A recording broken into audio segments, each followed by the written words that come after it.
اتقوا الله حق تقاته ولا تموتن إلا أنتم مسلمون يا أيها الذين آمنوا اتقوا الله وقولوا قولا سديدا يصلح لكم أعمالكم ويغفر لكم ذنوبكم ومن يطع الله ورسوله فقد فاز فوزا عظيما أما بعد فإن خير الحديث كتاب الله وخير الهدى هدى محمد صلى الله تعالى عليه وسلم وشر الأمور محدثاتها وكل محدثة بدعة وكل بدعة ضلالة وكل ضلالة في النار.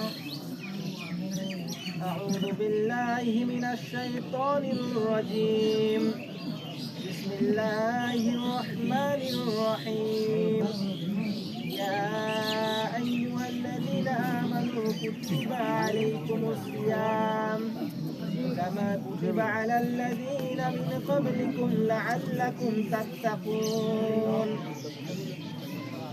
উপস্থিত শ্রদ্ধেয় সম্মানিত মুসলমান ভাই ও বাবাজিগণ,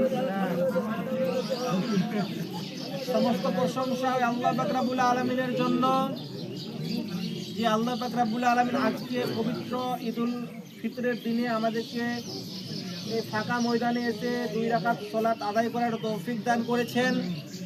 আমরা সকলে একবার সেই আল্লাহ পাক রব্বুল আলামিনের প্রশংসা করি, বলি আলহামদুলিল্লাহ।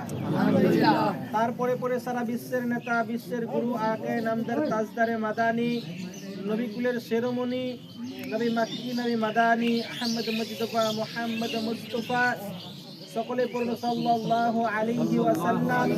তিনার উপর শতকোটি শান্তির ধারা অবতীর্ণ হোক। আল্লাহুম্মা সাল্লি আলাইহি ওয়া আল্লাহুম্মা বারিক আলাইহি। আজকে পবিত্র ঈদুল ফিতরের দিন, বেশি সময় নষ্ট করব না, হালকা কয়েক মিনিট কথা বলে আমরা এখান থেকে হয়তো চলে যাব। তো আপনাদের সামনে আমি যেই আলোচনাগুলো আজকে রাখবো মনে করছি হালকা করে এই রমজান, যে বিষয় রমজানকে আমরা ছেড়ে আসলাম এবং আজকে যে ঈদের দিনে এইগুলি নিয়েই কিছু আলোচনা করবো ইনশাআল্লাহ। প্রথমে আপনাদেরকে একখানা হাদিস শোনাই। সেই হাদিসখানা কি? রমজানকে কেন্দ্র করে হাদিসের নাম বলা হয়েছে। নবী মুহাম্মদ সাল্লাল্লাহু আলাইহি ওয়াসাল্লাম বলছেন যে আমার উম্মত এবং আমাকে আল্লাহ তাআলা এমন 5টা জিনিসে রমজান মাসে দান করেছে, যে 5টা জিনিস আগেকার যে নবী রাসূল গণেরা ছিল তাদেরকে দান করা হয়নি। তো 5টা জিনিস দিয়ে আছে। 5টা জিনিসের হাদিসগুলো আপনারা অনেকবার শুনেছেন, সম্পূর্ণ হাদিস আমি বলছি না। তো ওই 5টা জিনিসের মধ্যে সর্বশেষ যেটা আল্লাহর নিয়ামত, যেটা আল্লাহ আমাদেরকে দান করেছেন উম্মতে মুহাম্মদের জন্য, যে আগেকার নবী রাসূলদের উপরে দান করা হয়নি, সেটা হলো কি? সেটা হলো যে রমজান মাসের যখন শেষ রাত আসে তখন রোজাদার ব্যক্তিদেরকে আল্লাহ তাআলা ক্ষমা করে দেন। যারা রোজাদার ব্যক্তি তাদেরকে আল্লাহ তাআলা ক্ষমা করে দেন। এর আগে আপনারা শুনেছেন যে এই রমজান মাসে আল্লাহ তাআলা 3খানা জিনিস এমন দিয়েছেন, 3খানা কাজ এমন দিয়েছেন, যে কাজখানি করলে আগেকার সমস্ত পাপ আপনার ক্ষমা হয়ে যাবে। তার মধ্যে একটা হলো রমজান মাসে রোজা রাখা। কিন্তু তার আগে একটা কথা, যে ওই 3টা কাজ করার আগে 2টা শর্ত আল্লাহ নবী বলে দিয়েছেন।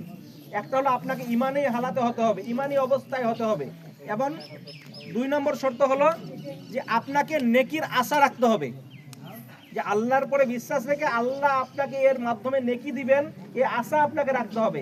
এই 2টা শর্ত পূরণ করে কেউ যদি রমজান মাসে রোজা পালন করে তাহলে আগেকার সমস্ত পাপকে আল্লাহ তাআলা ক্ষমা করে দিবেন।